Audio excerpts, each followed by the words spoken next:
ഒരു പ്രാവശ്യം കൂടി നമുക്ക് മാറ്റമില്ലാത്ത ദൈവവചനത്തിന് മുമ്പാകെ ഇപ്രകാരമായിരിക്കാൻ ദൈവം നൽകിയ സമയത്തിനായും സാവകാശത്തിനായും ഞാൻ ദൈവത്തിന് സ്തോത്രം ചെയ്യുന്നു. സന്നിഹിതരായിരിക്കുന്ന നിങ്ങളെ എല്ലാവരെയും കർത്താവായ യേശുക്രിസ്തുവിന്റെ നാമത്തിൽ ഞാൻ വന്ദനം ചൊല്ലുന്നു. അതുപോലെ പിന്നീട് ഈ വചനം ശ്രവിക്കുന്ന മാന്യ ശ്രോതാക്കളെ ഓർത്തും ഞാൻ ദൈവത്തിന് സ്തോത്രം ചെയ്യുന്നു. വെളിപ്പാട് പുസ്തക പഠനത്തിൻ്റെ ഒരു പ്രധാന ഭാഗത്താണ് നിൽക്കുന്നത് എന്നുള്ളത് കഴിഞ്ഞ ചില ക്ലാസ്സുകളിൽ ഞാൻ സൂചിപ്പിക്കുന്നുണ്ട്, നിങ്ങൾ ഓർക്കുന്നുണ്ടെന്ന് ഞാൻ കരുതുന്നു. നമ്മുടെ പഠനത്തോടുള്ള ബന്ധത്തിൽ നാം ഇന്ന് 15-ാം അധ്യായത്തിലേക്ക് വരികയാണ്. ഈ 15-ാം അധ്യായം വെളിപ്പാട് പുസ്തകത്തിലെ ഏറ്റവും ചെറിയ അധ്യായമാണ്. അതുകൊണ്ട് തന്നെ ഈ അധ്യായം ഇന്ന് പൂർത്തിയാക്കാം എന്നാണ് ഞാൻ ആഗ്രഹിക്കുന്നത്. കഴിഞ്ഞ 14-ാം അധ്യായം അവസാനിക്കുമ്പോൾ ക്രോധ കലശങ്ങൾ ചൊരിയപ്പെടുന്ന നിലയിൽ കാര്യങ്ങളെല്ലാം ക്രമീകരിച്ച് നിൽക്കുന്നതിൻ്റെ സൂചനകൾ നമ്മൾ കണ്ടു. എന്നാൽ ക്രോധകലശം ചൊരിയപ്പെടാൻ പോകുന്നത് 16-ാം അധ്യായത്തിലാണ്. അപ്പോൾ ഇതിനിടയിലുള്ള ഒരു ചെറിയ ഒരിടവേള എന്നുള്ള നിലയിലാണ് നാം ഇന്ന് ചിന്തിക്കുന്ന ഭാഗം നിൽക്കുന്നത്. മനോഹരമായ ഒരു ആരാധനയുടെ രംഗം നമുക്കിവിടെ കാണാൻ കഴിയുന്നുണ്ട് 15-ാം അധ്യായം. അതിനുശേഷം ക്രോധകലശം ഏൽപ്പിക്കുന്നത് അല്ലെങ്കിൽ അത് ഭൂമിയിൽ ഇടുന്നതിന് വേണ്ടി അല്ലെങ്കിൽ ലക്ഷ്യസ്ഥലങ്ങളിൽ ഇടുന്നതിന് വേണ്ടി ദൂതന്മാരെ ഏൽപ്പിക്കുന്നത് നമുക്കവിടെ കാണുവാൻ കഴിയുന്നു. വളരെ ചിന്തിക്കേണ്ടതായ ഒരു പ്രധാനപ്പെട്ട ഭാഗമാണ് നാം ഇന്ന് ചിന്തിക്കാൻ പോകുന്നത്. നമുക്കറിയാം, ലോകത്തിൽ മനുഷ്യനെ നാം പഠിക്കുമ്പോൾ അല്ല നാം ഉൾപ്പെടെയുള്ളതായ മനുഷ്യർ നിത്യത എന്ന് പറയുന്ന വിഷയത്തിന് പ്രാധാന്യം കൊടുക്കുന്ന ആളുകൾ വളരെ വളരെ കുറവാണ്. അങ്ങനെ നിത്യതയെക്കുറിച്ചുള്ളതായ ചിന്തയുള്ളവരും ഭാവി അല്ലെങ്കിൽ നിത്യതയിൽ ദൈവം ഒരുക്കിയിരിക്കുന്ന എറ്റേണിറ്റി എന്ന് പറയുന്നതിൽ ഞാൻ എവിടെ ആയിരിക്കും എന്നുള്ളതിനെ കുറിച്ചൊക്കെയുള്ള അറിവും താല്പര്യവും ഒക്കെ ലഭിച്ചവരാണ്, അല്ലെങ്കിൽ അതിനോടുള്ള ബന്ധത്തിൽ പഠനം നടത്തി ആ നിലയിലുള്ളതായ ബന്ധത്തിൽ ദൈവത്തോട് അടുത്തവരാണ് ദൈവമക്കൾ എന്ന് പറയുന്നത്. എന്നാൽ ലോക മനുഷ്യരെ സംബന്ധിച്ചിടത്തോളം അങ്ങനെയല്ല. ലോകത്തിലുള്ള ആളുകളെല്ലാം ഒരുപാട് ഉത്കണ്ഠ അവരെ ചുഴന്നു നിൽക്കുകയാണ്. നാം ഇന്നത്തെ ലോക മനുഷ്യനോട് ചോദിച്ചാൽ എന്താണ് അവനെ കൂടുതൽ ബോധർ ചെയ്യുന്നത് എന്ന് ചോദിച്ചാൽ നാളെയെക്കുറിച്ചുള്ളതായ ഉത്കണ്ഠ ഒരുപാട് ആളുകൾക്കുണ്ട്. നാം ഈ രാജ്യം ഉൾപ്പെടെ ലോകരാജ്യങ്ങൾ കടന്നു പോകുന്ന സാമ്പത്തിക പ്രതിസന്ധിയൊക്കെ ആളുകളുടെ വലിയ കൺസേണാണ്. ഗ്ലോബൽ വാർമിങ് കുറെ നാളുകളായിട്ട് ആളുകൾ സംസാരിച്ചുകൊണ്ടിരുന്ന ആഗോളതാപനം, അതിനെ കുറിച്ച് ചിന്തിക്കുകയും ഒക്കെ ചെയ്യുന്ന ആളുകളുണ്ട്. പരിസ്ഥിതിയെക്കുറിച്ച് വളരെ വളരെ വ്യാകുലപ്പെടുന്ന വളരെ സംസാരിക്കുന്ന ആളുകൾ എല്ലാ സ്ഥലങ്ങളിലുമുണ്ട്. മറ്റ് ടെററിസം വർദ്ധിക്കുന്നു, അത് വളരെ കൺസേൺ ആയിട്ട് ആളുകൾ സംസാരിക്കുന്നു. ഇതെല്ലാം സെക്യൂരിറ്റി സംവിധാനങ്ങളെല്ലാം ഇത്രയെല്ലാം ഉണ്ടാക്കിയിട്ടും ടെററിസം കൂടിക്കൊണ്ടിരിക്കുകയാണ്. അപ്പോൾ ചുരുക്കി പറഞ്ഞാൽ ലോകത്തിൽ കണ്ണിന് മുമ്പിൽ കാണുന്ന കാര്യങ്ങൾ അതിന്റെ അടുത്ത സ്റ്റേജ് എന്താണ് എന്നുള്ളതിനെ കുറിച്ച് അറിയുവാൻ ഉള്ള ഒരാഗ്രഹം സാധാരണ മനുഷ്യർക്കൊക്കെ ഉണ്ട്. എന്നാൽ അതിനേക്കാളൊക്കെ പ്രാധാന്യമുള്ള വളരെ ഗൗരവം കൊടുത്ത് ദൈവം പറഞ്ഞിരിക്കുന്ന മാറ്റമില്ലാത്ത ഒരു കാര്യമാണ് യഹോവയുടെ വലുതും ഭയങ്കരവുമായ നാൾ എന്ന് പറയുന്നു. അപ്പോൾ യഹോവയുടെ വലുതും ഭയങ്കരവുമായ നാളിനെ കുറിച്ചും ഈ ലോക മനുഷ്യനെ സംബന്ധിച്ചിടത്തോളം പലപ്പോഴും വളരെ കൺസേൺ അല്ല. നിത്യത എവിടെ ചെലവഴിക്കും എന്നുള്ളതിനെ കുറിച്ചും ഇന്ന് നീ മരിച്ചാൽ നിന്റെ നിത്യത എവിടെ എന്നുള്ള ചോദ്യത്തിന് ഇന്ന് ഞാൻ മരിച്ചാൽ ഞാൻ എൻ്റെ കർത്താവിനോടുകൂടെ ആയിരിക്കും എന്ന് പറയുവാനുള്ള ഖണ്ഡിതമായി സംശയമില്ലാതെ പറയുവാൻ കഴിയുന്ന നിലവാരത്തിൽ ഒരുവൻ എത്തണമെന്ന് ദൈവം മനുഷ്യനെ കുറിച്ച് ആഗ്രഹിക്കുന്നു. അപ്പോൾ ദൈവത്തിന്റെ വചനം പഴയ നിയമം മുതൽ ഉൽപ്പത്തി മുതൽ വെളിപ്പാട് വരെ നാം പഠിക്കുമ്പോൾ നിത്യതയെക്കുറിച്ചുള്ളതായ ദൈവത്തിന്റെ പദ്ധതി, മാറ്റമില്ലാത്ത നിലയിൽ ദൈവം ക്രമീകരിച്ചു വച്ചിരിക്കുന്ന കാര്യങ്ങൾ, ന്യായം വിധിക്കുന്ന ഒരു ദൈവമുണ്ട് നിശ്ചയം എന്നുള്ളത് വചനത്തിലൂടെ നമ്മളെ പഠിപ്പിക്കുന്ന കാര്യമാണ്. നമുക്ക് ഏദൻ തോട്ടത്തിൽ തുടങ്ങി പുതിയ യെരൂശലേമിൽ എത്തുന്നതിന് അവിടെയുള്ള ഇടക്കാലം നാം നോക്കിയാൽ ന്യായം വിധിക്കുന്ന, നീതിയോടുകൂടി വിധിക്കുന്ന ഒരു ദൈവത്തെ ദൈവത്തിന്റെ വചനം വരച്ചു കാണിക്കും. ഒന്നാമത് നാം കാണുന്നത് മനുഷ്യോൽപ്പത്തിയിൽ ദൈവം തന്റെ സാദൃശ്യത്തിലും സ്വരൂപത്തിലും സൃഷ്ടിക്കപ്പെട്ട ആദി മനുഷ്യൻ പാപം ചെയ്തു കഴിഞ്ഞപ്പോൾ ആ പാപത്തോടുള്ള ബന്ധത്തിൽ ഏക മനുഷ്യനാൽ ലംഘനം എന്നുള്ള നിലയിൽ അവനെ അവന്റെ പാപത്തിന് തക്ക ശിക്ഷ കൊടുത്ത് ദൈവം പുറത്താക്കുന്ന രംഗം നാം ഏദൻ തോട്ടത്തിൽ പാപത്തോടുള്ള ബന്ധത്തിൽ കാണുന്ന കാര്യമാണ്. അവിടെ യാതൊരു ദയയും വെച്ചില്ല ദൈവം. ഒരവസരം കൂടെ കൊടുത്ത് വീണ്ടും ആ സ്ഥാനത്ത് തന്നെ നിർത്തുന്നത് ദൈവത്തിന്റെ പദ്ധതിയായിരുന്നില്ല. അവൻ എവിടായിരുന്നുവോ ദൈവിക സംസർഗത്തിൽ, ദൈവിക കൂട്ടായ്മയിൽ അതിന്റെ പരിപാവനത, അതിന്റെ പരിശുദ്ധി അവൻ കളങ്കപ്പെടുത്തിയത് കൊണ്ടോ അശുദ്ധനായ മനുഷ്യനുമായി ചേർന്ന് നടക്കുവാൻ ദൈവത്തിന് താല്പര്യമില്ലാത്തത് കൊണ്ടോ അവനായിരുന്ന സ്ഥലത്തു നിന്നും അവനെ പുറത്താക്കിയിട്ടും ആ സ്ഥലത്തിന് കാവൽ നിർത്തി എന്നുള്ളതാണ് നാം ദൈവവചനത്തിൽ കാണുന്ന ദൈവത്തിന് സ്തോത്രം. അതിനുശേഷം കുറച്ചു നാളുകൂടെ കഴിഞ്ഞപ്പോൾ ഭൂമിയിൽ മനുഷ്യന്റെ ദുഷ്പ്രവർത്തികൾ ദൈവത്തിന് സഹിച്ചുകൂടാൻ വഴിയാത്തതുപോലെ അത്രമാത്രം വലുതായി എന്ന് നാം കാണുന്നു. അതുകൊണ്ട് ലോകത്തെ നശിപ്പിക്കുവാൻ ദൈവം പ്ലാനിടുന്നു. അപ്പോഴും നീതിമാനായ ദൈവം തനി അവസരം ജനത്തിന് കൊടുത്തു. ജനത്തിന് മുമ്പിൽ അവസരം കൊടുത്തതിന് ശേഷമാണോ ദൈവം ഭൂമിയെ ന്യായം വിധിപ്പാനായിട്ട് ഒരുങ്ങുന്നത്. അതുകൊണ്ടാണ് നീതിപ്രസംഗിയായ നോഹ 120 സംവത്സരങ്ങൾ പ്രസംഗിച്ചു എന്ന് നാം ദൈവവചനത്തിൽ കാണുന്നു. പക്ഷെങ്കിൽ ആ ദൈവം ഒരുക്കിയ സംവിധാനത്തെ അനുസരിക്കുവാൻ, അതിൽ വിശ്വസിക്കുവാൻ താല്പര്യപ്പെട്ടത് ഒരൊറ്റ കുടുംബമേ ഉള്ളൂ, നോഹയും കുടുംബവും മാത്രമാണ്. ആ കുടുംബത്തിൽ ആകെ ജനം എന്ന് വെച്ചാൽ 8 പേർ. 120 വർഷത്തെ ഒരു മനുഷ്യന്റെ അധ്വാനം, 120 വർഷത്തെ പ്രസംഗം. ഒരു ഗുണം മാത്രം വളരെ പ്രശംസിച്ച് പറയേണ്ട ഒരു ഗുണം നോഹയോടുള്ള ബന്ധത്തിലുണ്ട്. പ്രസംഗകനായ നോഹയുടെ കുടുംബം കൂടെ ഉണ്ടായിരുന്നു. അത് നമ്മൾ പ്രത്യേകം ചിന്തിക്കേണ്ട കാര്യമാണ്. പ്രസംഗകനായ നോഹയുടെ കുഞ്ഞുങ്ങൾ, ഭാര്യയും കുഞ്ഞുങ്ങളും ഈ പിതാവ് പറയുന്നത് കേൾക്കുവാൻ തയ്യാറായി തന്റെ കൂടെ പെട്ടകത്തിൽ പ്രവേശിച്ചു എന്നുള്ളതിൽ നോഹയ്ക്ക് സന്തോഷിപ്പാൻ വകയുണ്ട്. എന്നാൽ അവിടെ ആ രംഗം നമുക്കറിയാം. അന്ന് ഭൂമിയെ ദൈവം നശിപ്പിച്ചു കളഞ്ഞു എന്നുള്ളത് നാം കാണും. അതിനുശേഷം ഇസ്രായേലിനോടുള്ള ബന്ധത്തിൽ നാം കാണുമ്പോൾ ദൈവം ഇസ്രായേൽ ജാതിയെ ന്യായം വിധിച്ചു. വടക്കേ രാജ്യവും തെക്കേ രാജ്യവുമായി യഹൂദ രാജ്യം വിഭാഗിക്കപ്പെട്ട് കഴിഞ്ഞപ്പോൾ ഇസ്രായേലും യഹൂദയും രണ്ടും ബാബിലോന്യ അടിമത്തത്തിലേക്ക് പോകുന്നത് നമ്മൾ കാണുന്നുണ്ട്. ഈ ബാബിലോന്യ അടിമത്തത്തിലേക്ക് പോയി എന്ന് പറയുന്നതിന് കാരണം അനുസരണക്കേടാണ്. ദൈവം കൊടുത്ത വ്യവസ്ഥ, ദൈവം കൊടുത്ത കൽപ്പന, ദൈവവചനത്തിന്റെ പ്രമാണം, ഇത് നീ വിട്ട് ഇടത്തോട്ടോ വലത്തോട്ടോ തിരിഞ്ഞാൽ നിനക്ക് ഇന്നതെല്ലാം ഭവിക്കും എന്ന് ദൈവവചനത്തിലുണ്ട്. അപ്പോൾ ദൈവത്തെ വിട്ട്, ദൈവത്തിന്റെ പ്രമാണത്തെ വിട്ട് ഒരുവൻ തിരിഞ്ഞാൽ അവന്റെ ജീവിതത്തിൽ അനുഗ്രഹമല്ല, അവന് ശാപമാണ് ലഭിക്കുന്നതെന്നുള്ളത് ദൈവവചനം നമ്മെ പഠിപ്പിക്കുന്ന കാര്യമാണ്. ഇസ്രായേലിനുള്ള ബന്ധത്തിൽ ദൃഷ്ടാന്തമായി നാം കാണുന്നതാണ്. ബാബിലോണിലേക്കും ആ നിലയുള്ള പ്രവാസത്തിലേക്കും മറ്റ് രാജ്യങ്ങൾ, ജാതീയ രാജ്യങ്ങൾ വന്ന് ഇവരെ കീഴ്പ്പെടുത്തുന്ന നിലയിൽ കാര്യങ്ങൾ എത്തുന്നു. അവിടെയാണ് നാം കണ്ടത്, എന്റെ ദാസനായ നെബൂഖദ്നേസർ എന്ന് ജാതീയ രാജാവിനെ ആര് വിളിച്ചു? ദൈവം വിളിച്ചു. നമ്മൾ ദാനിയേൽ പ്രവചനത്തിൽ കണ്ടതാണ്. കാരണം ബാബിലോൺ രാജാവിനെ എന്റെ ദാസനായ നെബൂഖദ്നേസർ എന്ന് പറയുവാൻ ദൈവം പ്രിയപ്പെട്ടത് എന്തുകൊണ്ടാണെന്ന് ചോദിച്ചാൽ, ഈ ജനത്തെ ഒരു പാഠം പഠിപ്പിക്കേണ്ടതിനു വേണ്ടി ദൈവം നെബൂഖദ്നേസറിനെ ഉപയോഗിച്ചു, ബാബിലോണിനെ ഉപയോഗിച്ചു എന്നുള്ളതാണ്. ഞാൻ പറഞ്ഞു വന്നതിന്റെ താല്പര്യം, ഏത് കാലഘട്ടത്തിലും ന്യായവിധി എന്നുള്ളത് അല്ലെങ്കിൽ നീതിയോടുകൂടി വിധിക്കുക എന്നുള്ളത് ദൈവത്തിന്റെ സ്വഭാവമാണ്. നാം പുതിയ നിയമത്തിലേക്ക് വരുമ്പോഴും ദൈവം പഴയ നിയമത്തിലെ ദൈവത്തിന്റെ ഒരു സ്വഭാവവും ദൈവം ത്യജിച്ചു കളഞ്ഞിട്ടില്ല എന്ന് നിങ്ങൾ ഓർക്കണം.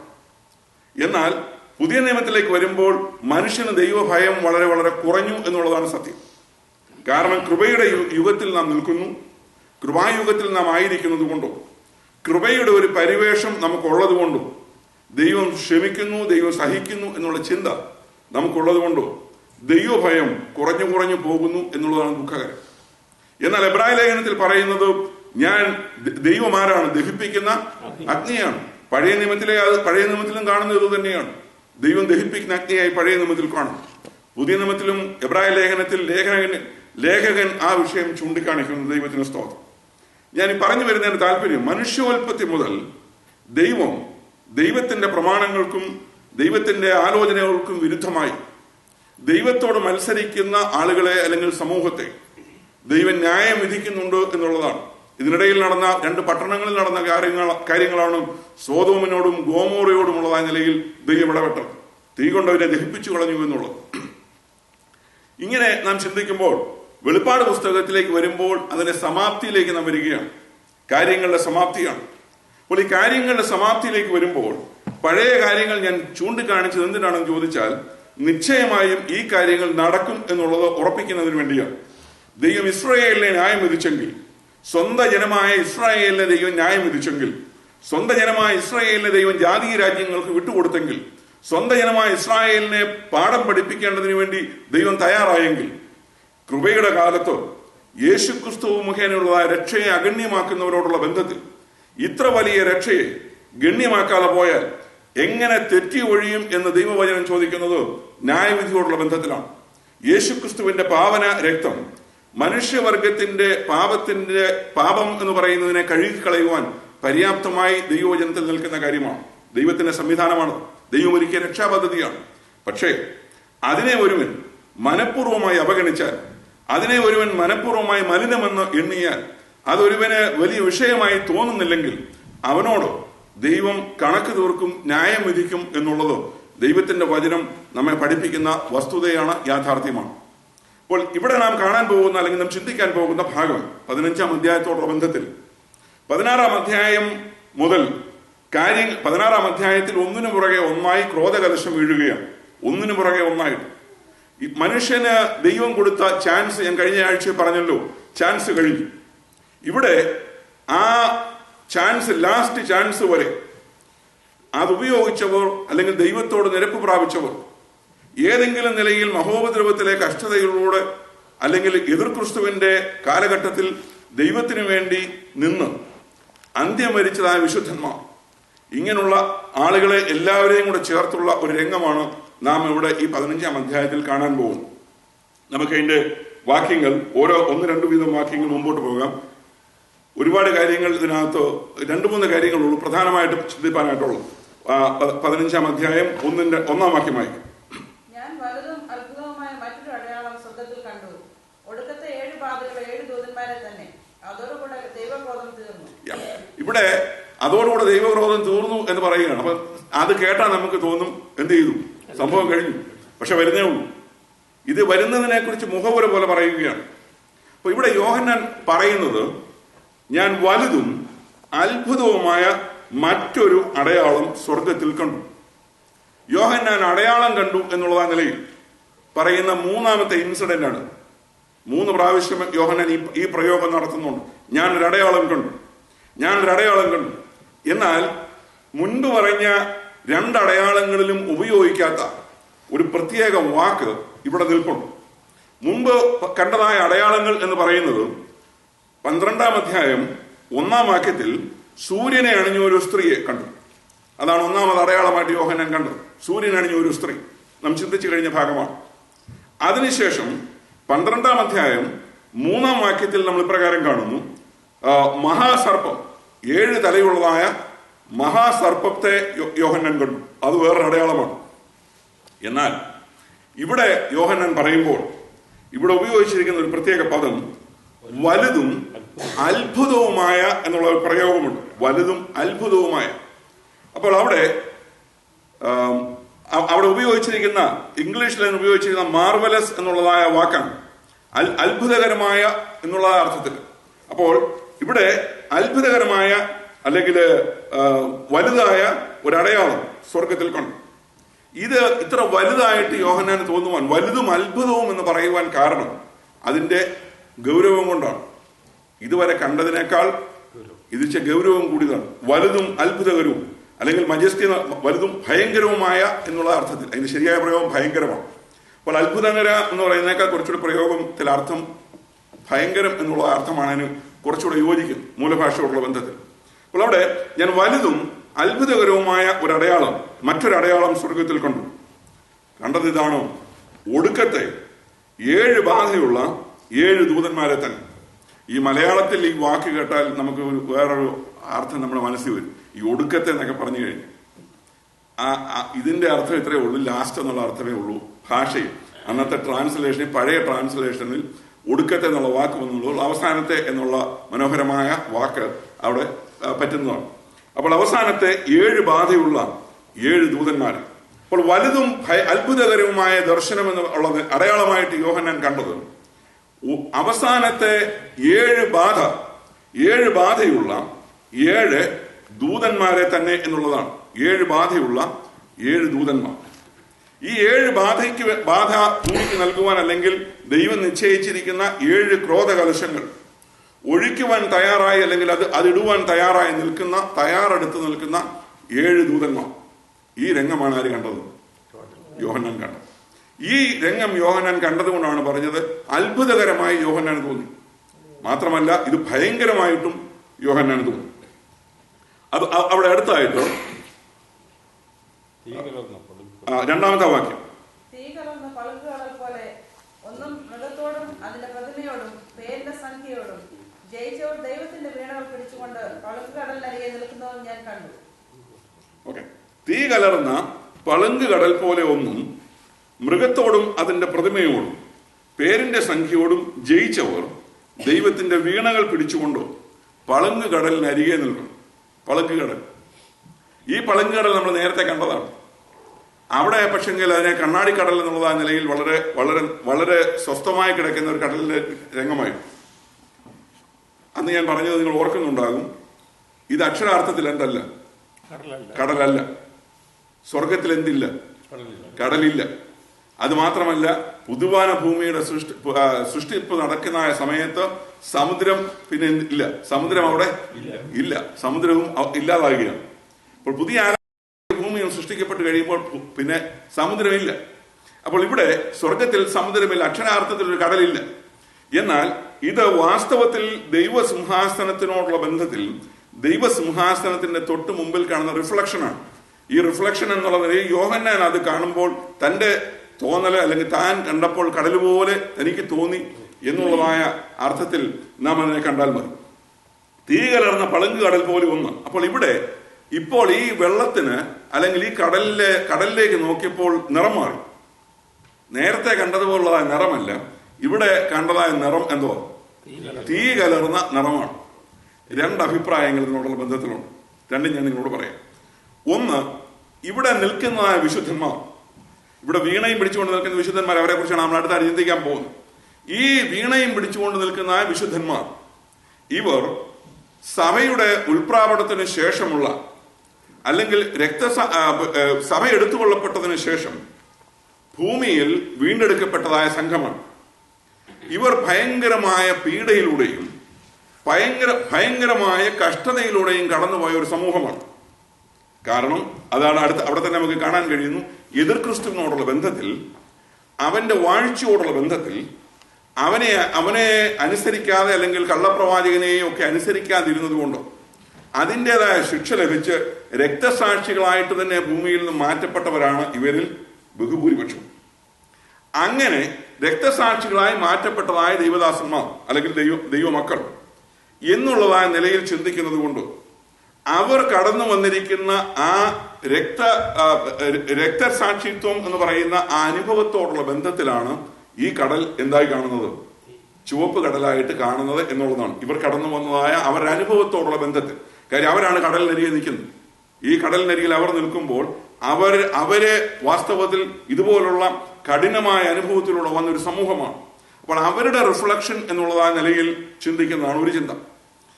മറ്റേ ചിന്ത, ഇത് ദൈവിക ന്യായാസനത്തിന്റെ മുമ്പിൽ നടക്കുന്ന കാര്യമാണ്. ന്യായവിധിക്ക് ഇവിടെയുള്ളതായ കാര്യങ്ങളെല്ലാം സെറ്റപ്പ് ചെയ്തു വെച്ചിരിക്കുന്ന ദൈവമാണ്. ദൈവസിംഹാസനത്തിൽ നിന്നാണ് ഈ ജീവികൾ അല്പം കൂടെ കഴിയുമ്പോൾ നമുക്ക് കാണാം പുറപ്പെടുന്നത്. ഇത് ക്രോധത്തോടു കൂടി ഇരിക്കുന്ന ദൈവക്രോധം എന്ന് പറയുന്ന വിഷയം നാം മനസ്സിലാക്കണം. ദൈവക്രോധം. അപ്പോൾ യഹോവയുടെ വലുതും ഭയങ്കരമായ നാളെന്ന് പറയുന്ന ആ ദൈവക്രോധത്തോടുള്ള ബന്ധത്തിൽ, അല്ലെങ്കിൽ ദൈവത്തിന്റെ കോപം അതിന്റെ ജ്വലിച്ചു നിൽക്കുന്ന അവസ്ഥയാണ്. ദൈവക്രോധത്തിനോടുള്ള ബന്ധത്തിൽ ഉള്ള ചുവപ്പ് എന്നുള്ളതായ ചിന്തയുമുണ്ട്. അതായത് ദൈവത്തിന്റെ കോപത്തിന്റെ പ്രതിഫലനം എന്നുള്ളതായ നിലയിൽ 2 ചിന്തയുമുണ്ട്. ഇത് 2ഉം അഭിപ്രായങ്ങളായിട്ട് ഞാൻ നിങ്ങളുടെ മുമ്പിൽ വെക്കുന്നത്. നമുക്കിതൊരു വലിയ വിഷയമായിരിക്കുന്ന കാര്യമല്ല. ഈ വെള്ളം ചുവപ്പായാലും എങ്ങനെ ചുവന്നു? ഈ വെള്ളം ഈ കടലിലെ പളുങ്ക് കടലിലെ വെള്ളത്തിന് ചുവപ്പ് നിറം എങ്ങനെ വന്നു? 2ആയാലും ഒരു വിഷയമുള്ള കാര്യമല്ല. 2 അഭിപ്രായങ്ങളും വേദശാസ്ത്രത്തിനിടയിൽ ശക്തമായി പ്രചാരത്തിലുള്ള കാര്യങ്ങളാണ്.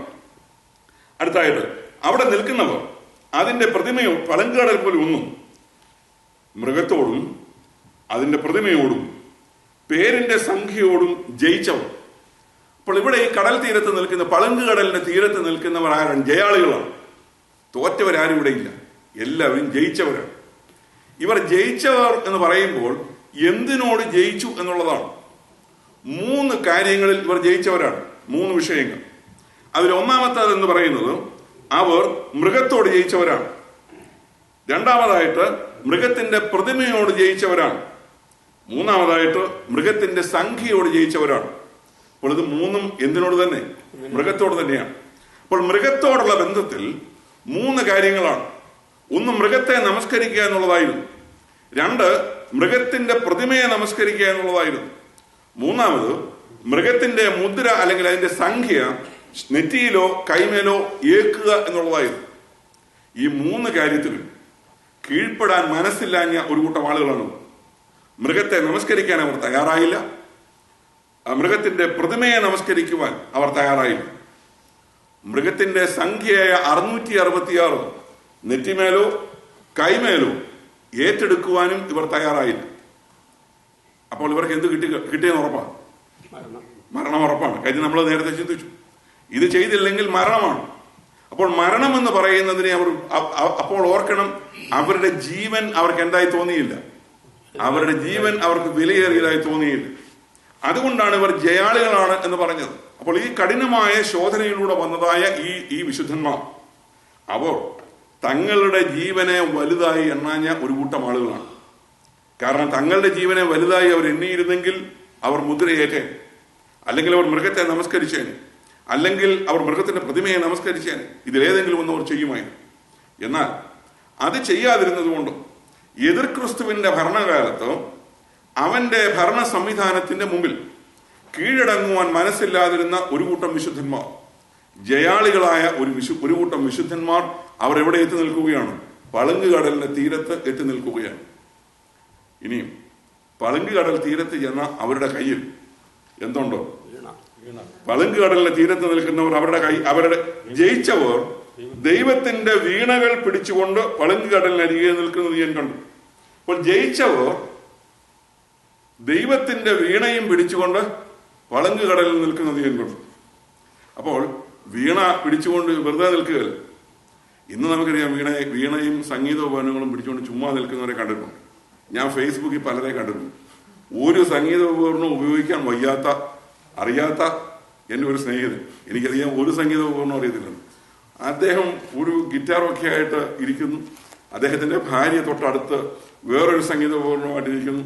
വളരെ മനോഹരമായ ഒരു പിക്ചർ. അപ്പോൾ ഇതൊക്കെ കാണുമ്പോൾ ഓർക്കണം, ഇത് ഫോട്ടോയ്ക്ക് കൊള്ളാം. എന്നാൽ സംഗീത ഉപകരണങ്ങൾ ഉപയോഗിക്കാൻ അറിയുന്നവർ അതൊരിക്കലും വെറുതെ പിടിച്ചുകൊണ്ടിരിക്കാറില്ല. അതൊരു ദൈവം കൊടുത്ത മനോഹരമായ ഒരു വരമാണ്. അത് ലഭിച്ചവരെ ഓർത്തു നമ്മുടെ പ്രിയ സഹോദരൻ ബൈജുവിനെ പോലെയൊക്കെ ഉള്ള ദൈവ മക്കളെ ഓർത്ത് ഞാൻ ദൈവത്തിന് സ്തോത്രം ചെയ്യുന്നു. ഒരു സംഗീത ഉപകരണവും ഉപയോഗിക്കാൻ ഒരു നിലയിലും അറിയാൻ വയ്യാത്ത ഒരു മനുഷ്യനാണ് ഞാൻ. എന്നാൽ ഒരു കാര്യം, ഇവിടെ നിൽക്കുന്ന ഈ പിന്നെ ഒരു ഗുണമുണ്ട്, ഈ വീണ വായിക്കുന്നതിന് വലിയ കുഴപ്പമില്ല. കാരണം എല്ലാ വിശുദ്ധന്മാരും എന്ത് വായിക്കുക? എല്ലാ വിശുദ്ധന്മാരും വീണ വായിക്കുകയാണ്. 10 കമ്പികൾ കൂടെ നമുക്കുണ്ട്. അപ്പോൾ ഇവിടെ എല്ലാ വിശുദ്ധന്മാരും വീണ വായിക്കുകയാണ്. എല്ലാ വിശുദ്ധന്മാരും വീണ വായിക്കുന്നതിന്റെ കൂട്ടത്തിൽ നമ്മുടെ വീണ വായന അല്പം തെറ്റിയാലും കുഴപ്പമില്ല എന്ന് വേണമെങ്കിൽ നമുക്ക് സമാധാനിക്കാം. പക്ഷെങ്കിൽ ഓർക്കണം, ഇവർ ജയാളികളാണ്, ജയിച്ച ദൈവമക്കൾ, ജയിച്ച വിശുദ്ധന്മാർ. അവർ ദൈവത്തിന്റെ വീണയും പിടിച്ചുകൊണ്ട് നിൽക്കുകയാണ്. ഇനിയും അവിടെ പിടിച്ചുകൊണ്ട് അതാണോ അവർ ചെയ്യുന്നത് നോക്കാം. അടുത്ത വാക്യം, 3-ാം വാക്യം. അവർ ദൈവത്തിന്റെ ദാസനായ മോശയുടെ പാട്ടും കുഞ്ഞാടിന്റെ പാട്ടും പാടി ചൊല്ലിയത്, സർവശക്തിയുള്ള ദൈവമായ കർത്താവേ, നിന്റെ പ്രവൃത്തികൾ വലുതും അത്ഭുതവുമായവ. സർവ്വജാതികളുടെയും രാജാവേ, നിന്റെ വഴികൾ നീതിയും സത്യവുമുള്ളവ. പിന്നെ അടുത്ത ഭാഗം വായിക്കാം. 3-ാം വാക്യത്തിൽ അവർ ദൈവത്തിന്റെ വീണയും പിടിച്ചുകൊണ്ട് നിൽക്കുന്നു. 2-ാം വാക്യത്തിൽ നമ്മൾ കാണുന്ന രംഗം അതാണ്. അവർ ദൈവത്തിന്റെ വീണയും പിടിച്ചുകൊണ്ട് നിൽക്കുന്നു. അടുത്ത 3-ാം വാക്യത്തിലേക്ക് വരുമ്പോൾ വീണയും പിടിച്ചുകൊണ്ട് നിൽക്കുന്ന ഈ വിശുദ്ധന്മാർ അവർ എന്തു തുടങ്ങി? അവർ പാടുവാൻ തുടങ്ങി. 2 പാട്ട്, പ്രധാനമായി 2 തരത്തിലുള്ള പാട്ടുകൾ ഇവിടെ വരുന്നു. 2 തരത്തിലുള്ളതായ പാട്ട്. അവർ പാടുന്ന പാട്ട് ഇതാണ്: അവർ ദൈവത്തിന്റെ ദാസനായ മോശയുടെ പാട്ടും കുഞ്ഞാടിന്റെ പാട്ടും പാടി ചൊല്ലിയത്.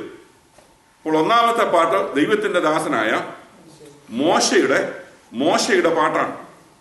മോശയുടെ പാട്ടും അതുപോലെ തന്നെ കുഞ്ഞാടിന്റെ പാട്ടും. നമുക്ക് ഒന്നാമത് മോശയുടെ പാട്ട് എന്നുള്ളതിലേക്ക് വരാം. ദൈവത്തിന്റെ ദാസനായ മോശയുടെ പാട്ട്. മോശയുടെ പാട്ട് എന്നുള്ള നിലയിൽ പഴയ നിയമത്തിൽ 2 പാട്ടുകളുണ്ട്. അതിലൊന്ന് പുറപ്പാട് പുസ്തകം 15-ാം അധ്യായം. അത് നീണ്ട ഒരു ഭാഗമാണ്, നിങ്ങൾ പിന്നീട് വായിച്ചു നോക്കുക. പുറപ്പാട് പുസ്തകം 15-ാം അധ്യായം 1 മുതൽ 18 വരെയുള്ളതായ വാക്യങ്ങളാണ്. അതാണ് ഒരു പാട്ട്. പുറപ്പാട് പുസ്തകം 15-ന്റെ 1 മുതൽ 18 വരെ.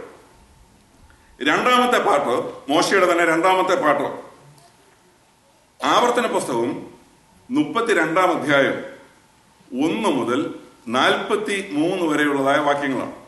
ആവർത്തനം 32-ന്റെ 1 മുതൽ 43 വരെ. ഒന്നാമത്തെ പാട്ട് 15-ന്റെ 1 മുതൽ 18 വരെ. പുറപ്പാട് 15-ന്റെ 1 മുതൽ 18 വരെ.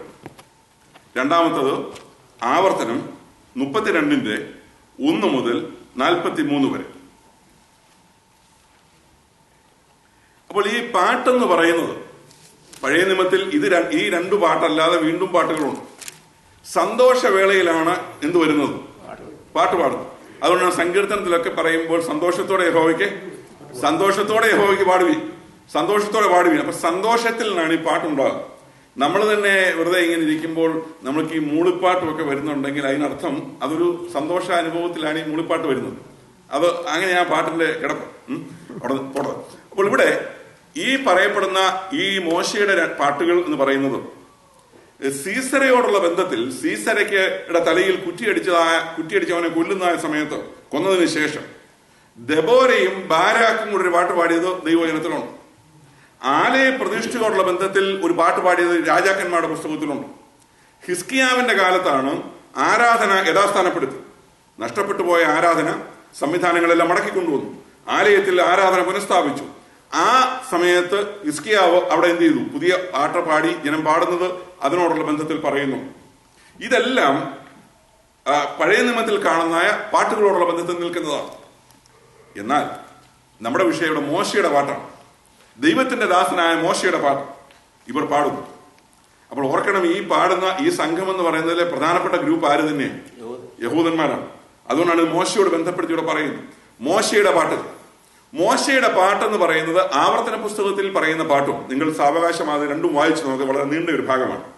ഈ 2 പാട്ടുകളും ഒന്നുകൂടെ ഞാൻ ആ വേദഭാഗം പറയാം. ആവർത്തനം 32-ാം അധ്യായം, അതുപോലെ തന്നെ പുറപ്പാട് പുസ്തകം 15-ാം അധ്യായം 15-ൽ 1 മുതൽ 18 വരെ. ആവർത്തന പുസ്തകം 32-ന്റെ 1 മുതൽ 43 വരെയുള്ളതായ വാക്യം വളരെ ദൈർഘ്യമുള്ളതായ ഒരു ഗാനമാണ്.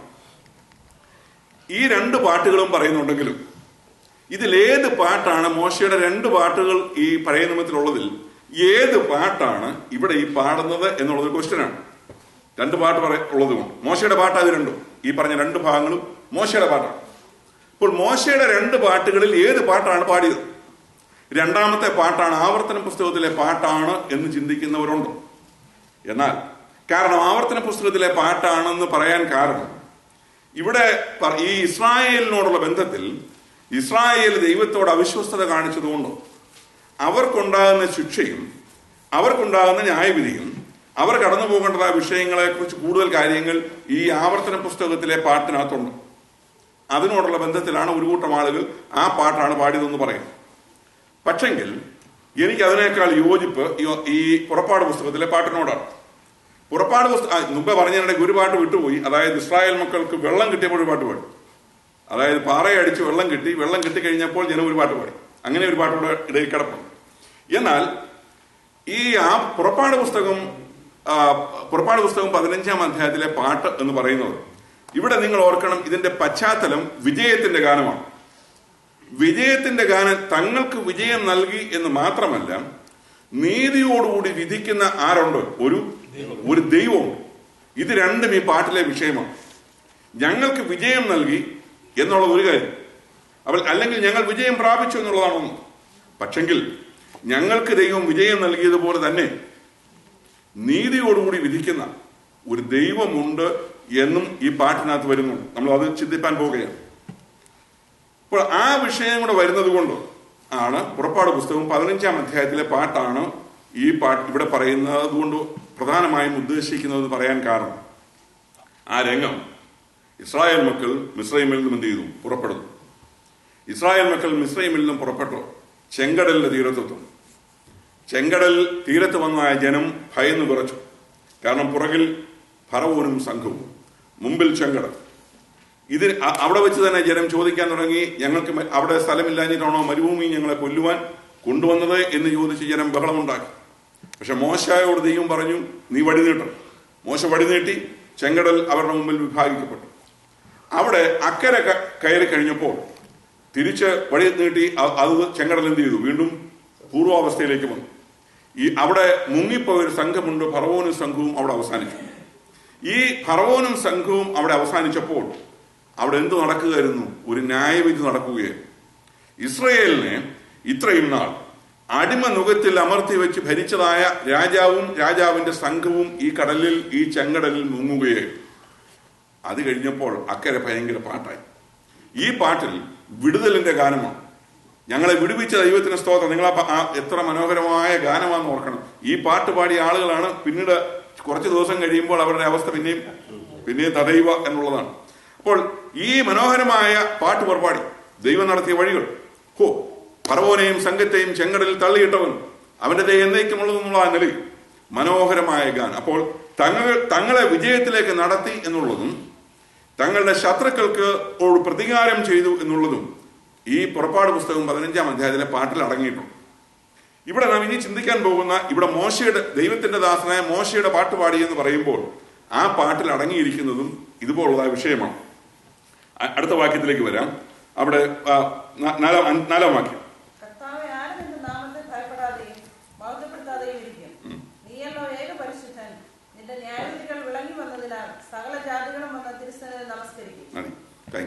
ഇവിടെ ഈ വാക്യഭാഗങ്ങൾ നമ്മൾ വായിക്കുമ്പോൾ ഓർക്കണം, ഇവിടെ പളുങ്കുകടൽ തീരത്ത് ഇവരെന്ത് ചെയ്തു? ദൈവത്തിന്റെ വീണ പിടിച്ചുകൊണ്ട് ഇവരെന്ത് ചെയ്തു? പാട്ടുപാടി. ഇവിടെ വെറും പാട്ട് തന്നെ ഒന്നുമല്ല നടക്കുന്നത്. ഇവിടെ ആരാധനയാണ് വാസ്തവത്തിൽ നടക്കുന്നത്. പാട്ട് അതിന്റെ കൂടെ ഉണ്ടെന്നുള്ളതേ ഉള്ളൂ, അല്ലാതെ പ്രൈസ് ആൻഡ് വർഷിപ്പ് മാത്രമല്ല ഇവിടെ നടക്കുന്നത്. ഇന്ന് നമുക്കറിയാം, ആരാധന എന്ന് പറഞ്ഞാൽ അങ്ങനെ ഒരു സംവിധാനത്തിലേക്ക് കൊണ്ടുവന്നിരിക്കുകയാണ്. ആരാധന എന്ന് പറഞ്ഞാൽ പ്രൈസ് ആൻഡ് വർഷിപ്പ് മാത്രമാണ് എന്നുള്ള നിലയിലേക്ക് സംഗതി ക്രമേണ പൊയ്ക്കൊണ്ടിരിക്കുകയാണ്. നഷ്ടപ്പെട്ടുകൊണ്ടിരിക്കുന്നത് കർത്താവിന്റെ മേശയും. കൂടി വരുമ്പോൾ കർത്താവിന്റെ നാമത്തിൽ ആരാധനയിൽ കൂടി വരുമ്പോൾ പ്രധാനമായി ഉണ്ടായിരിക്കേണ്ടതായ കർത്താവിന്റെ മേശ അപ്രത്യക്ഷമായി പലർത്തും, അല്ലെങ്കിൽ മാസത്തിലൊന്ന് ഇങ്ങനെ നേരത്തെ കൂടി അനൗൺസ് ചെയ്തൊക്കെ നടത്തുന്നു. എത്ര ദുഃഖകരമാണെന്ന് ഓർക്കണം. അതിന്റെ കൂട്ടത്തിൽ ദൈവവചനത്തിന്റെ പ്രാധാന്യം അല്ലെങ്കിൽ വചന ശുശ്രൂഷ എന്ന് പറഞ്ഞതും ഇല്ലാതായിക്കൊണ്ടിരിക്കും. ഇതെല്ലാം ആരാധനയുടെ പ്രധാനപ്പെട്ട ആരാധനയുടെ ഫോക്കൽ പോയിന്റ് എന്ന് പറയുന്നത് കർത്താവിന്റെ മേശയാണ്.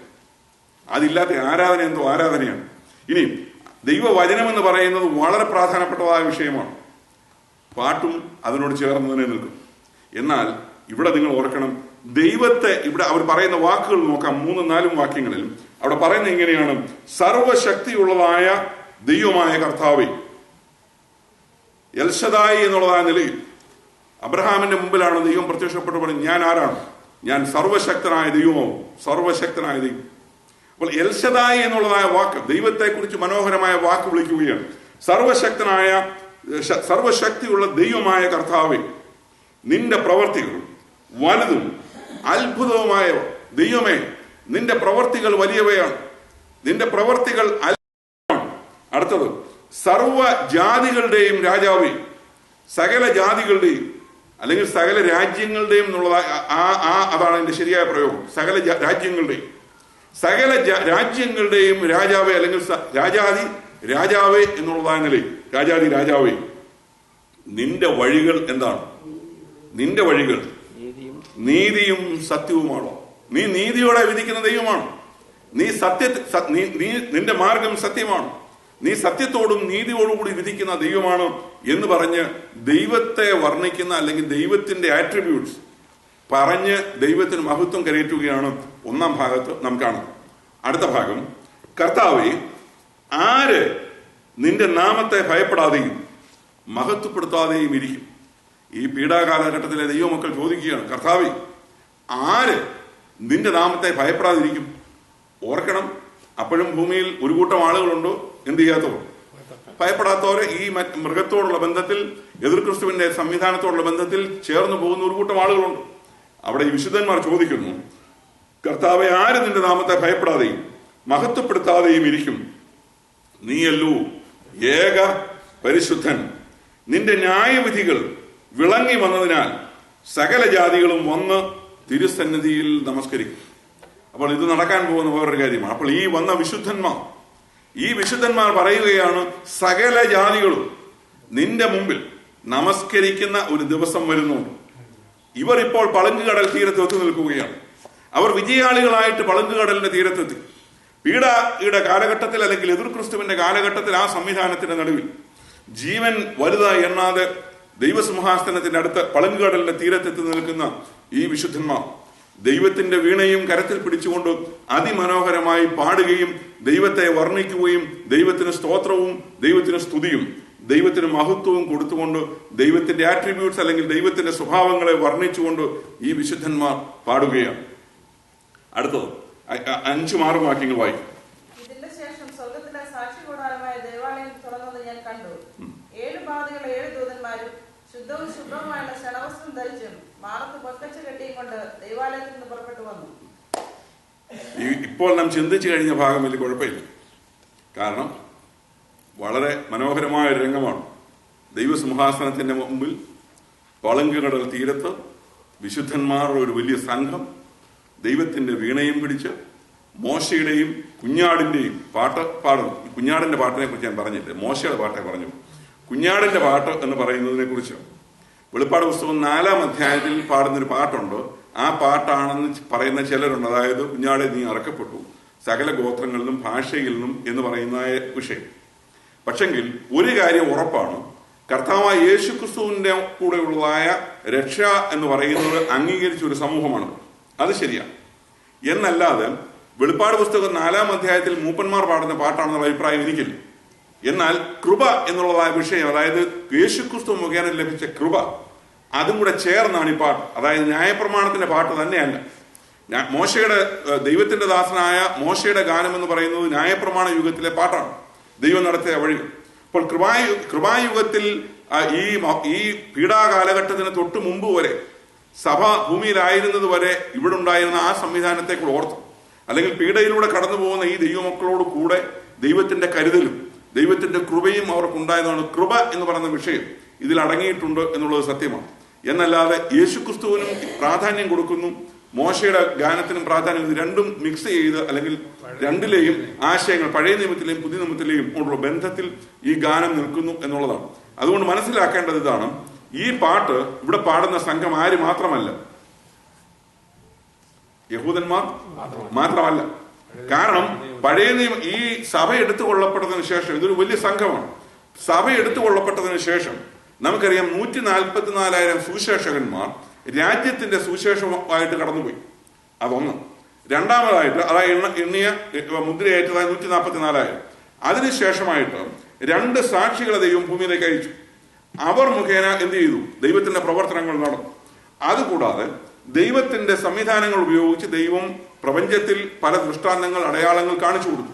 ദൈവം ഇടപെടുന്നു എന്നുള്ളതായ നിലയിൽ അപ്പോഴൊക്കെ ദൈവത്തെങ്കിലേക്ക് തിരിഞ്ഞ ഒരു കൂട്ടം ആളുകളുണ്ട്. അപ്പോൾ ഇങ്ങനെ വ്യത്യസ്തങ്ങളായ സാഹചര്യങ്ങളിലൂടെ ദൈവസന്നിധിയിലേക്ക് വന്നതായ യഹൂദന്മാരും ജാതികളിൽ നിന്നുള്ളതായ ഒരു സംഘവും ഇവിടെ ഉണ്ട് ഈ പളുങ്കുകടൽ തീരത്ത്. അല്ലാതെ യഹൂദന്മാർ തന്നെയല്ല ഇവിടെ നിൽക്കുന്നത്. അല്ലെങ്കിൽ നമ്മൾ അതിനെ ഒറ്റ വാക്കിൽ പറഞ്ഞാൽ പീഡാകാല വിശുദ്ധന്മാർ എന്ന് പറയുന്നതാണ് നല്ലത്. ഇസ്രായേൽ തന്നെയല്ല, പീഡാകാല വിശുദ്ധന്മാർ എന്നിവരെ വിളിക്കുന്നതാണ് ശരി. അതിൽ ജാതീയ സമൂഹത്തിൽ നിന്ന് വന്നവരുണ്ട്, യഹൂദനിൽ നിന്ന് വന്നവരുണ്ട്. മോശയുടെ പാട്ടും കർത്താവിന്റെ പാട്ടും, 2 പാട്ടും അവർ പാടുന്നു എന്നുള്ളതാണ്. വായിച്ച വാക്യത്തിലേക്ക് നമുക്ക് അടുത്തായിട്ട് വരാം. ഇവിടെ അതിനുശേഷം, അപ്പോൾ ഇത് മനോഹരമായ ഒരു ആരാധനയുടെ രംഗം നമ്മൾ കണ്ടു. അതിനുശേഷം സ്വർഗത്തിലെ സാക്ഷ്യകൂടാരമായ ദൈവാലയം തുറന്നത് ഞാൻ കണ്ടു. അപ്പോൾ ആത്മീയ ദേവാലയം എന്നുള്ളതായ നിലയിൽ, അക്ഷരീയ ദേവാലയം, ഈ ആത്മീയ ദേവാലയം ഹെവൻലി ടെമ്പിൾ എന്നുള്ളതാണ്. അപ്പോൾ സ്വർഗത്തിലെ ആലയം, ഈ സാക്ഷ്യ കൂടാരം എന്ന് പറയുന്നത് വാസ്തവത്തിൽ എന്തിന്റെ പേര് തന്നെയാണ്? സമാഗമന കൂടാരത്തിന്റെ പേര് തന്നെയാണ്. സമാഗമന കൂടാരത്തെ ഒന്നിലധികം സ്ഥലങ്ങളിൽ എന്തെന്ന് പറഞ്ഞിട്ടുണ്ട്? സാക്ഷ്യകൂടാരം എന്ന് പറഞ്ഞിട്ടുണ്ട്. സാക്ഷ്യകൂടാരം, സാക്ഷ്യകൂടാരം. പക്ഷെ ഇവിടെ ഉപയോഗിച്ചിരിക്കുന്ന പദമനുസരിച്ച് നവോസ് എന്ന് പറയുന്ന ഗ്രീക്ക് വാക്കാണ് ഉപയോഗിക്കുന്നത്. നവോസ്. ഈ നവോസ് എന്ന് പറയുന്ന ഗ്രീക്ക് വാക്കിന്റെ അർത്ഥം അതിന്റെ ആലയം എന്നുള്ളതിനോടുള്ള ബന്ധത്തിൽ ഇവിടെ ഉപയോഗിക്കുന്നത് മോസ്റ്റ് ഹോളി പ്ലേസ് എന്നുള്ളതായ അർത്ഥത്തിലാണ്. അതിവിശുദ്ധമായ സ്ഥലം എന്നുള്ള നിലയിലാണ്. വാസ്തവത്തിൽ അല്ലെങ്കിൽ എന്ത് ദൈവം ഇരിക്കുന്ന സ്ഥലം എന്നുള്ള അർത്ഥത്തിൽ നിങ്ങൾ എടുത്താൽ മതി. അത് മാത്രമല്ല, ഇവിടെ ദേവാലയം എന്ന വാക്കല്ല ഉപയോഗിച്ചിരിക്കുന്നത്, ദൈവാലയം എന്നുള്ള വാക്കാണ്. രണ്ടും രണ്ട് പ്രയോഗമാണ്. ദൈവാലയവും ദേവാലയവും രണ്ടും രണ്ടാണ്. ദൈവാലയം എന്ന് പറയുന്നത് ദൈവം ഇരിക്കുന്ന സ്ഥലമാണ്. ദൈവം ഇരിക്കുന്ന സ്ഥലത്തെയാണ് ദൈവ ആലയം എന്ന് പറയുന്നത്. ഇവിടെ ദൈവാലയമാണ്, ദേവാലയമല്ല. ദേവാലയങ്ങൾ എന്ന് പറയുന്നത് ദൈവത്തിന് വേണ്ടി മനുഷ്യരാൽ നിർമ്മിച്ചിരിക്കുന്ന സ്ഥലങ്ങളാണ്, ആരാധനാ സ്ഥലങ്ങൾ എന്നുള്ള അർത്ഥമേ ഉള്ളൂ. അവിടെ 7 ബാധയുള്ള 7 ദൂതന്മാരും ശുദ്ധവും ശുഭ്രവുമായുള്ള ക്ഷണവസ്ത്രം ധരിച്ച് മാറത്ത് പൊൻകച്ച കെട്ടിയും കൊണ്ട് ദൈവാലയത്തിൽ നിന്നും പുറപ്പെട്ടു പോകും. ഇവിടെ ഈ വരുന്നതായ ദൂതന്മാർ ഇതെല്ലാം ദൈവത്തിന്റെ ദൂതന്മാരാണ്. ഇതൊന്നും പിശാചിന്റെ ദൂതന്മാരല്ല, ഇത് ദൈവത്തിന്റെ ദൂതന്മാരാണ്. ഇവർ വരുന്നത് എവിടെ നിന്നാണ്? ദൈവസിംഹാസനത്തിൽ നിന്നും. ദൈവാലയത്തിൽ അല്ലെങ്കിൽ സ്വർഗത്തിൽ ദൈവസിംഹാസനത്തിൽ നിന്നാണ് ഇവർ ഇറങ്ങി വരുന്നത്. അവിടെ നിന്ന് വരികയാണ്. അപ്പോൾ അവിടെ വരുന്നത് 7 ബാധയുള്ള ആലയം തുറന്നു. ആലയം തുറന്ന ഉടനെ കാണുന്ന രംഗം ഇതാണ്. 7 ബാധയുള്ള 7 ദൂതന്മാരും ശുദ്ധവും ശുഭ്രവുമായുള്ള ക്ഷണവസ്ത്രം ധരിച്ച് മാറത്ത് പൊൻകച്ച കെട്ടി. അപ്പോൾ അവരുടെ നീതിയും വിശുദ്ധിയും ദൈവാനുരൂപമായിട്ടുള്ളതായ അവരുടെ സ്വഭാവം കാണിച്ചുകൊണ്ടാണ് ഇവർ വരുന്നത്. ദൈവത്തിന്റെ ദൂതന്മാർ അവർ എന്തിനു വേണ്ടി നിൽക്കുന്നവരാണ്? നീതിക്ക് വേണ്ടിയും വിശുദ്ധിക്ക് വേണ്ടിയും നിൽക്കുന്ന ആളുകളാണ് ക്ഷണവസ്ത്രം ധരിച്ചുകൊണ്ട് വരുന്ന ദൂതന്മാർ. അപ്പോൾ ക്ഷണവസ്ത്രം ധരിച്ച് മാറത്ത് പൊൻകച്ച കെട്ടി ദൈവാലയത്തിൽ നിന്നും പുറപ്പെട്ടു വന്നു, അല്ലെങ്കിൽ ദൈവസിംഹാസനത്തിൽ നിന്നും പുറപ്പെട്ടു വന്നു. അപ്പോൾ ദൈവസിംഹാസനത്തിൽ നിന്നാണ് ഈ 7 ദൂതന്മാർ ഇറങ്ങി വരുന്നത്. അപ്പോൾ ആലയം തുറന്നു, 7 ദൂതന്മാർ അവിടെ നിന്നും ഇറങ്ങി വരികയാണ്, പുറപ്പെട്ടു വരികയാണ്. 7 ദൂതന്മാർ ശുദ്ധവും ശുഭ്രവുമായുള്ള ക്ഷണവസ്ത്രം ധരിച്ച് മാറത്ത് പൊൻകച്ച കെട്ടിയും കൊണ്ട് ദൈവാലയത്തിൽ പുറപ്പെട്ടു വന്നു. ഇവരുടെ കയ്യിൽ എന്തില്ല? ഇവരുടെ കയ്യിൽ ക്രോധകലശയില്ല. ഈ 7 പേരും ദൈവസിംഹാസനത്തിൽ നിന്ന് ഒരുപോലെ പുറപ്പെടുകയാണ്. പുറപ്പെടുന്നവരുടെ കയ്യിൽ ഭൂമിയിൽ ഇടുവാനുള്ള ക്രോധകലശം ഇപ്പോഴും എന്ത് ചെയ്തിട്ടില്ല, കിട്ടിയിട്ടില്ല. അടുത്ത വാക്യം. അപ്പോൾ 4 ജീവികളിൽ ഒന്ന് എന്നേക്കും ജീവിച്ചിരിക്കുന്ന ദൈവത്തിന്റെ ക്രോധം നിറഞ്ഞ 7 പൊൻകലശം ആ 7 ദൂതന്മാർക്ക് കൊടുത്തു. നിങ്ങൾ ഓർക്കുന്നുണ്ടോ? വെളിപ്പാട് പുസ്തകം 4-ാം അധ്യായത്തിൽ നമ്മൾ കണ്ടു ജീവികള്. അന്ന് ഞാൻ പറഞ്ഞതാണ്, ഈ ജീവികൾ ഇനിയും വരും. ആ ജീവികളുടെ അടുത്ത് പ്രധാനപ്പെട്ട ഒരു ശുശ്രൂഷ നാം ഇവിടെ കാണുകയാണ്. ദൈവസിംഹാസനത്തിന്റെ അവിടെ 4-ാം അധ്യായത്തിൽ ആരാധനയോടുള്ള ബന്ധത്തിൽ കണ്ടു. ആ 4 ജീവികൾ ആ സിംഹാസനത്തിന് ചുറ്റിലുണ്ടായിരുന്നു. ദൈവസിംഹാസനത്തോട് ചേർന്നാണ് അവർ പ്രവർത്തിക്കുന്നത്. അതിന്റെ ചുറ്റിലാണ് നമ്മൾ ആരെ കണ്ടത്? 20 മൂപ്പന്മാരുടെ സംഘത്തെ സിംഹാസനങ്ങളിൽ മൂപ്പന്മാർ ഇരിക്കുന്നത് നമ്മൾ കണ്ടു. ആ മനോഹരമായ രംഗത്ത് നിന്ന ജീവികളിൽ ഒരെണ്ണം, 4 ജീവികളിൽ ഒന്ന് മുമ്പോട്ട് വന്നു.